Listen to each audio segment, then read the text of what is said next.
Gender inequality index का निर्माण किया जाता है। लैंगिक असमानता के क्षेत्र यदि हम देखने की कोशिश करें तो हमारे सामने आता है कि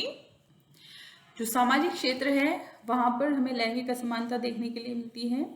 जो घर में लिए जाने वाले जो निर्णय हैं उन निर्णयों में महिलाओं की कोई भूमिका नहीं रहती है। महिला मुद्दों से संबंधित जो विभिन्न सामाजिक संगठन है वहाँ पर भी महिलाओं की न्यूनतम संख्या हमें देखने के लिए मिलती है। महिलाओं को घरेलू कार्यों के अनुकूल ही माना जाता है और उनका मुख्य कार्य घर में भोजन की व्यवस्था करना, बच्चों का लालन पालन करना यहीं तक सीमित मान लिया जाता है। इसके अतिरिक्त यदि आर्थिक क्षेत्र में देखें तो महिला और पुरुष का जो पारिश्रमिक है वहाँ पर हमें अंतर देखने के लिए मिलता है। औद्योगिक क्षेत्र में प्राय महिलाओं को पुरुषों की अपेक्षा कम वेतन दिया जाता है और रोजगार के समय पर भी यदि एक महिला और पुरुष जब रोजगार के लिए अप्लाई करते हैं तो ऐसी स्थिति में जो पुरुष हैं उन पुरुषों को ही अवसरों की प्राथमिकता प्रदान की जाती है। वहीं राजनीतिक क्षेत्र में देखें तो सभी राजनीतिक जो दल हैं वो लोकतंत्र का समर्थन करते हैं, लोकतंत्र के आधार पर वो समानता का दावा करते हैं, परंतु चुनाव के समय हम आराम से ये अंतर देख सकते हैं कि वे तो ना तो वो महिला प्रत्याशी को टिकट देते हैं और ना ही जो दल प्रमुख के रूप में बहुत अधिक महिलाओं की नियुक्ति की जाती है। हमारा जो पंचायत जो हमारा ट्री टायर सिस्टम है पंचायत राज का, वहाँ पर भी हमें देखने के लिए मिलती है पंचायत पति जैसे कॉन्सेप्ट हमें दिखाई देते हैं कि यदि किसी सीट को एक महिला के लिए रिजर्व भी कर दिया गया तो वो सिर्फ एक नाम मात्र की उस सीट पर रहेगी और उसका जो पति होगा, प्रधान पति या जो उस पद पर जो महिला है उसका जो पति है वो पति ही समस्त अधिकारों का उपयोग कर रहा होता है और सारे कार्य वही कर रहा होता है। वैज्ञानिक क्षेत्र में यदि हम देखें तो प्रगतिशीलता की विचारधारा के पर आधारित इस समुदाय में भी जो स्पष्ट रूप से लैंगिक असमानता हमें विद्यमान दिखाई देती है। वैज्ञानिक समुदाय में जो महिलाओं का प्रवेश है वो बहुत अधिक मुश्किल से हो पाता है, उनको बहुत कम प्रोजेक्ट दिए जाते हैं उनको। और हम कुछ एग्जाम्पल्स यदि देखने की कोशिश करें तो मिसाइल मैन के रूप में एपीजे अब्दुल कलाम को हम जानते हैं, लेकिन मिसाइल वुमेन ऑफ इंडिया की यदि हम बात करें तो मिसाइल वीमेन ऑफ इंडिया के रूप में यदि हम पूछें तो शायद ही किसी को पता होगा कि टेसी थॉमस को मिसाइल वीमेन ऑफ इंडिया के नाम से जाना जाता है। तो वैज्ञानिक क्षेत्र में भी महिलाओं की स्थिति बहुत अच्छी नहीं है। मनोरंजन के क्षेत्र में देखें तो जो हमारी जो अभिनेत्रियां हैं वो अभिनेत्रियां जिस प्रकार के रोल उनको दिए जाते हैं और एक सेक्स सिंबल के रूप में उनको देखा जाता है या सिर्फ एक सौंदर्य का एक पूरक उनको माना जाता है और उसी रूप में उनको दिखाया जाता है। जो उनको जो वहाँ पर भी इन महिलाओं को जो भेदभाव का शिकार होना पड़ता है। और पारिश्रमिक भी यदि हम देखने की कोशिश करें तो अभिनेता और अभिनेत्री के पारिश्रमिक में बहुत अधिक अंतर हमें देखने के लिए मिलता है। खेल के क्षेत्र में देखें तो जो पुरस्कार राशि जो मिलती है वो महिला खिलाड़ियों को बहुत कम पुरस्कार राशि मिलती है, महिलाओं को बहुत कम खेल के क्षेत्र में प्राथमिकता मिलती है। क्रिकेट जितना फेमस है वो जितना वो पुरुषों के लिए फेमस है, महिला क्रिकेट की यदि हम बात करें तो शायद ही हम मुश्किल से किसी महिला क्रिकेटर का नाम जानते होंगे। तो जो खेलों का प्रसारण है वहाँ पर भी महिलाओं के जो खेल हैं उनकी संख्या कम है और पुरुषों की संख्या हमें अधिक देखने के लिए मिलती है। तो ये जो प्रॉब्लम्स है, ये प्रॉब्लम्स जो एरियाज़ हैं, ये एरियाज़ इनमें सभी एरियाज़ में हमें ये जो लैंगिक असमानता की जो समस्या है वो हमें देखने के लिए मिलती है। और इसके पीछे के यदि हम कारणों को देखने की कोशिश करें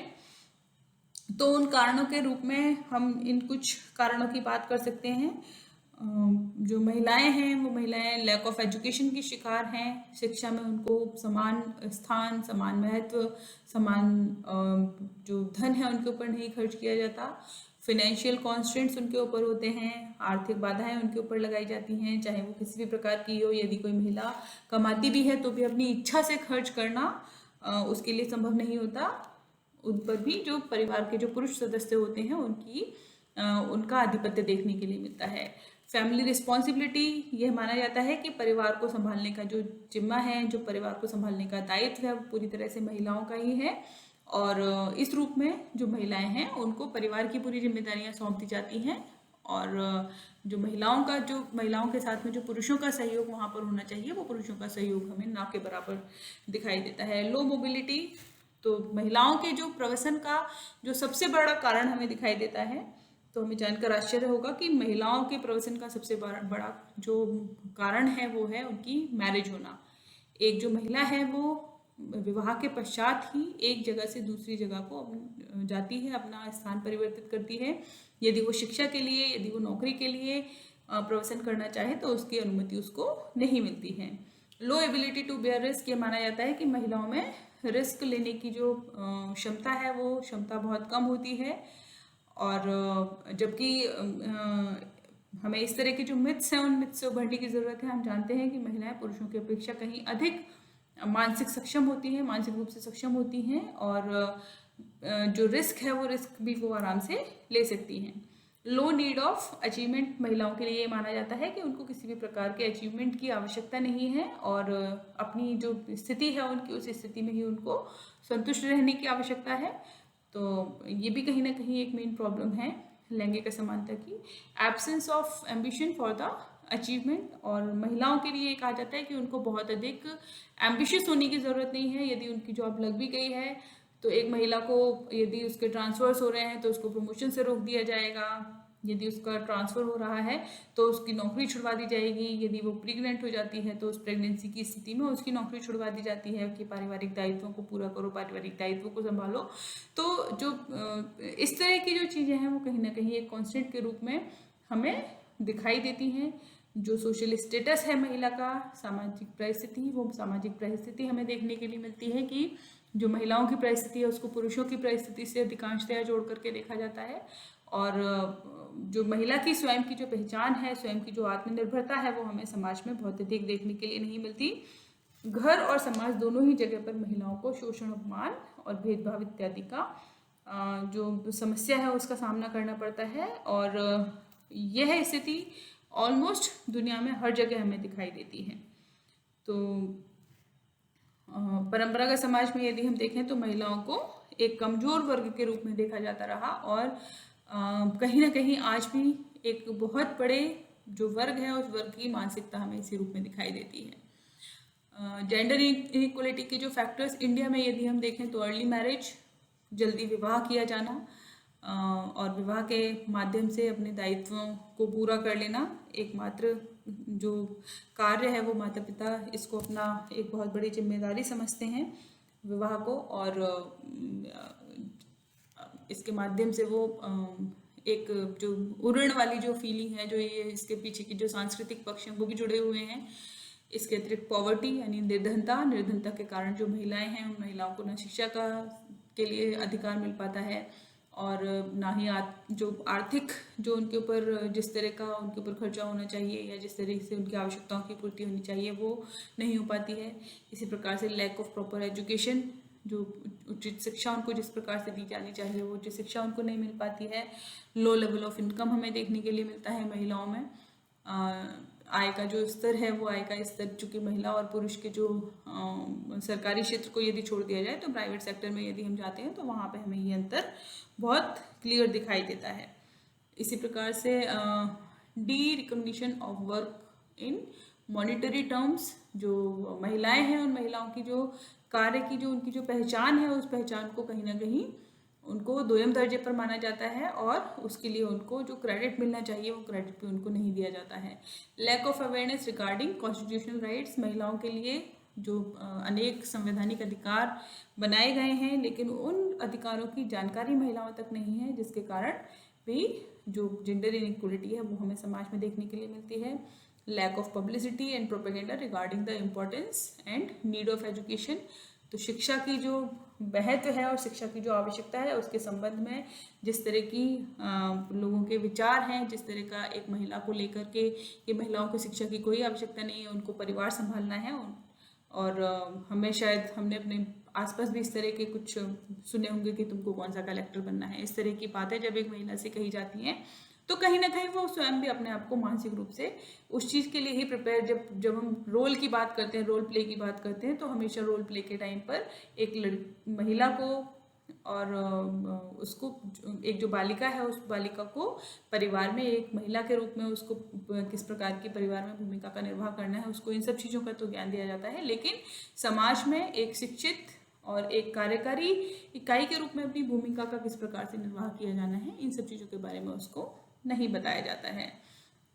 Lack of transparency and visibility of the schemes which are implemented for enhancing the capacity of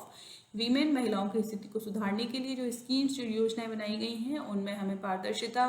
देखने के लिए नहीं मिलती, और उनकी जो पहुंच है जिन महिलाओं तक होनी चाहिए वहां तक उनकी पहुंच नहीं होती है। सिर्फ पेपर्स में योजनाएं बना दी जाती हैं, उनके इम्प्लीमेंटेशन पर ध्यान नहीं दिया जाता है। तो operation by the male members of the family under patriarchy, जो पितृसत्तात्मकता है, वो एक बहुत बड़ा कारण है महिलाओं की जो असमानता मूलक स्थिति है समाज में उसके लिए। और निश्चित रूप से हमें इसमें कहीं ना कहीं इसके लिए प्रयास करने की आवश्यकता है कि जो पेट्रियार्की है, इस पेट्रियार्की में महिलाओं के साथ साथ जो पुरुष हैं, उन पुरुषों की मानसिकता में परिवर्तन आए और महिलाओं की भी मानसिकता में परिवर्तन आए और उनको समान दर्जे पर लेकर के आया जाए। लैक ऑफ विलिंगनेस, इच्छा की कमी, विश्वास की कमी, ये सभी जो कारण हैं, ये सभी कारण हमें जेंडर इनइक्वलिटी के लिए भारतीय परिवेश में दिखाई देते हैं। ये इस पिक्चर के माध्यम से हम समझ सकते हैं कि गिव वीमेन राइट्स, उसके अधिकार दीजिए, उसके दायित्व समझाइए और उसको सम्मान जो उसको मिलना चाहिए समाज में, जिस सम्मान की वो हकदार है। एक महिला यदि वो कहीं कार्य नहीं कर रही होती है बाहरी परिवेश में, जो वो घर का जो एक जो होम मेकर के रूप में जो अपने रोल प्ले कर रही होती है, उस रोल प्ले को भी उतने ही रिकग्निशन की आवश्यकता है जितना एक टेसी थॉमस ने एक साइंटिस्ट के रूप में, या फिर जो किरण बेदी ने एक IPS ऑफिसर के रूप में जिस तरह से अपनी भूमिकाओं का निर्वाह किया। तो प्रत्येक कार्य को रिकग्निशन मिलना चाहिए और उसी के माध्यम से जो महिलाएं हैं उनकी स्थिति को समझा जा सकता है। समाजशास्त्र में यदि हम देखें तो कुछ थियरीज हैं इससे रिलेटेड, जैसे हम फंक्शनलिस्ट जो थियरी है, जो प्रकार्यवादी सिद्धांत के जो समर्थक हैं, जिसमें डेविस का नाम है, पार्सन्स का नाम है, और जो प्रकार्यवादी सिद्धांतवादी हैं ये मानते हैं कि समाज में जो प्रत्येक कार्य हो रहा है वो कहीं ना कहीं समाज की व्यवस्था और संतुलन में अपना भूमिका का निर्वाह करता है। तो इनका ये मानना है, believe that there are social rules better suited to one gender than the other. ये इनका ये मानना है कि समाज में जो रोल्स हैं, जो भूमिकाएं हैं, वो भूमिकाएं जेंडर के अकॉर्डिंग जब दी जाती हैं तो वो उनको जो महिला या पुरुष हैं उनको निभाने में वो अधिक सक्षम होते हैं। And that societies are more stable, और वो जो समाज होते हैं वो अधिक स्थिर होते हैं when certain task are fulfilled by the appropriate sex. तो जो भी लिंग है उस लैंगिक स्थिति के आधार पर जो कार्यों का विभाजन है, यदि यह किया जाता है, एक महिला को परिवार संभालने का कार्य करना है, एक पुरुष को परिवार से बाहर के कार्य करने हैं, यदि इस तरह से वो कार्य करते हैं तो जो पूरे समाज है उस समाज का विकास अच्छी प्रकार से हो सकता है। इस तरह की जो थियरीज है वो थियरीज भी कहीं ना कहीं जो जेंडर इनइक्वलिटी है उस जेंडर इनइक्वलिटी को बढ़ावा देती हैं। इसी प्रकार से हम सिगमंड फ्राइड की बात करते हैं, ये सजेस्ट करते हैं कि बायोलॉजी डिटर्मिन्स जेंडर आइडेंटिटी। जो हमारी जो जैविक जो क्षमताएं हैं वो जेंडर आइडेंटिटी को हमारी सुनिश्चित करती हैं through identification with either the mother और father. While some people agree with Freud, कुछ लोग फ्राइड से एग्री करते हैं और कुछ ये कहते हैं कि development of the gendered self is not completely determined by biology based around one's relationship to the penis, but rather the interactions that one has with the primary caregivers. तो जिस प्रकार का पालन पोषण एक बच्चे का किया जाएगा, जिस प्रकार का माहौल उसको प्रारंभ से प्रदान किया जाएगा, वह डिसाइड करेगा कि एक बच्चा समाज में किस प्रकार की भूमिका निभाता है। वो एक अपने सेक्स के बेस पे ये डिसाइड नहीं किया जा सकता कि एक जो बालिका है वो किस प्रकार के कार्य करेगी और एक जो बालक है वो किस प्रकार के कार्य करेगा। तो इसी के जो अगेंस्ट में जो according to non Freudian view gender roles develop through internalisation and identification during childhood. बचपन से ही जिस प्रकार की पहचान बच्चे को हमने दी है, जिस प्रकार का सामाजिकरण बच्चे का किया है, वो ये डिसाइड करता है कि एक जो बच्चा है वो बच्चा किस प्रकार का रोल या किस प्रकार का स्टेटस समाज में वो प्राप्त करेगा बड़े होने के पश्चात। तो ये हमें फैमिली से रिलेटेड कुछ थ्योरी दिखाई देती हैं। Some of the factors responsible for gender inequality, ये वापस हमारे रिपीट हुए हैं, जिसमें हम इलिटरेसी की बात करते हैं, निरक्षरता की बात करते हैं। 2001 के आंकड़े यहाँ पर इन्होंने दे रखे हैं और 2011 के आंकड़ों में भी बहुत अधिक अंतर नहीं है। यहाँ पे हमें द लिटरेसी लेवल जो है वो हमें यहाँ पर 76% दिखाई देता है, जिसमें से जो महिलाओं का जो शिक्षा का जो स्तर था वो हमें यहाँ पर लगभग 64-63% दिखाई देता है, और ये हमें 78 के अराउंड परसेंटेज हमें दिखाई देता है 2011 के आंकड़ों में।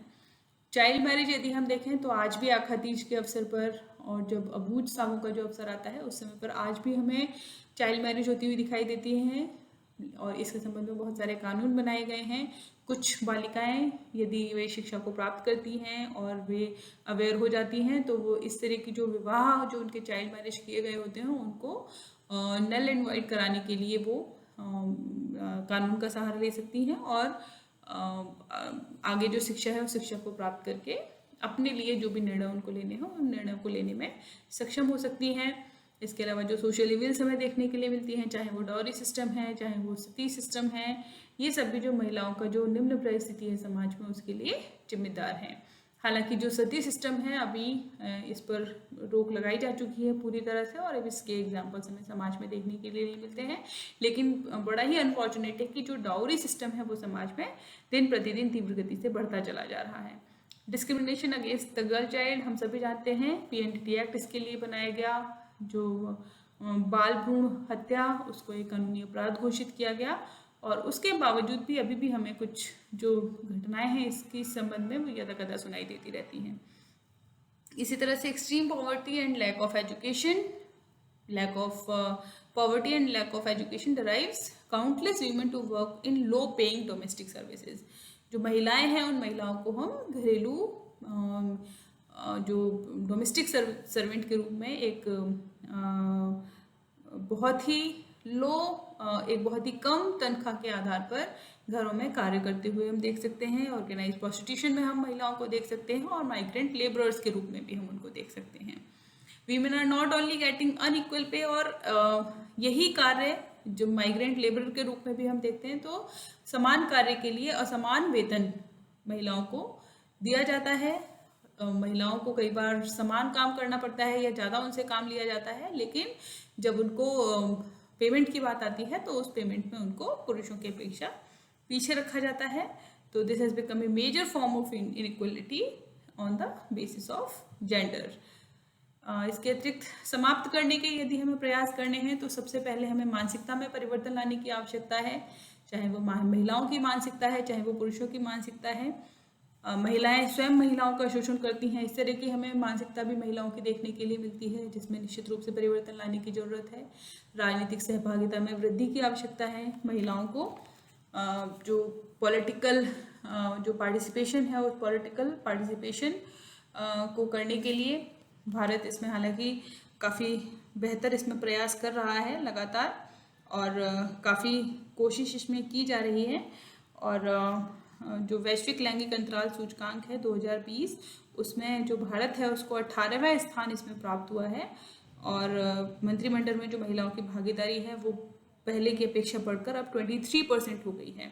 और इस मंत्रिमंडल की भागीदारी में जो महिलाओं की जो सहभागिता है इसमें भारत विश्व में 69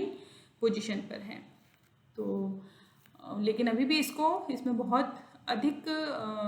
जो सुधार है वो किए जा सकते हैं विभिन्न योजनाओं के माध्यम से, चाहे वो बेटी बचाओ बेटी पढ़ाओ है, वन स्टॉप सेंटर योजना है, महिला हेल्पलाइन है, महिला शक्ति केंद्र है। इस तरह की जो योजनाएं हैं उनके क्रियान्वयन के परिणाम स्वरूप लिंगानुपात और लड़कियों के शैक्षिक नामांकन में प्रगति की जा सकती है और प्रगति की जा रही है। आर्थिक आत्मनिर्भरता महिलाओं को प्राप्त करने की आवश्यकता है, उनको अपने अधिकारों के लिए जागरूक होने की आवश्यकता है, और इसके लिए अनेक जो योजनाएं हैं वो भी चलाई जा रही हैं, मुद्रा इत्यादि। तो इसके माध्यम से महिलाओं की जो आर्थिक आत्मनिर्भरता है उसमें वृद्धि करके इनइक्वलिटी को समाप्त किया जाता है। जेंडर बजटिंग जो लैंगिक असमानता को दूर करने के लिए जो कानूनी प्रावधान अनेक किए गए, उनके अतिरिक्त देश में जो बजट है उसमें बजट में महिला सशक्तिकरण और शिशु कल्याण के लिए अलग से धन का आवंटन किया गया, जिसको जेंडर बजटिंग कहा जाता है।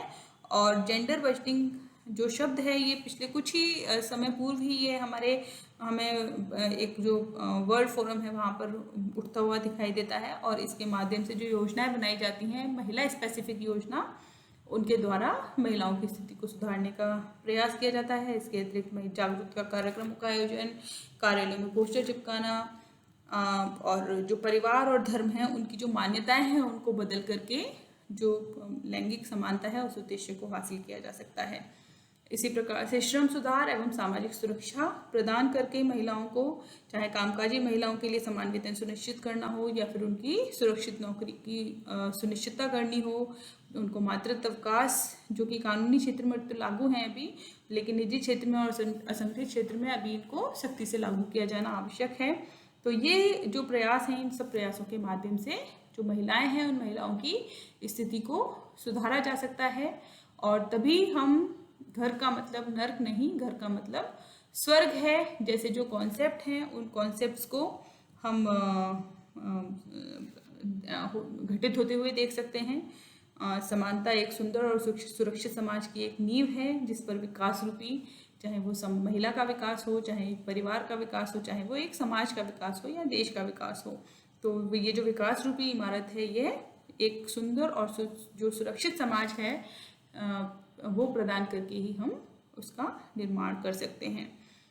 तो आज के लिए इतना ही। इससे आगे का जो चैप्टर है वो हम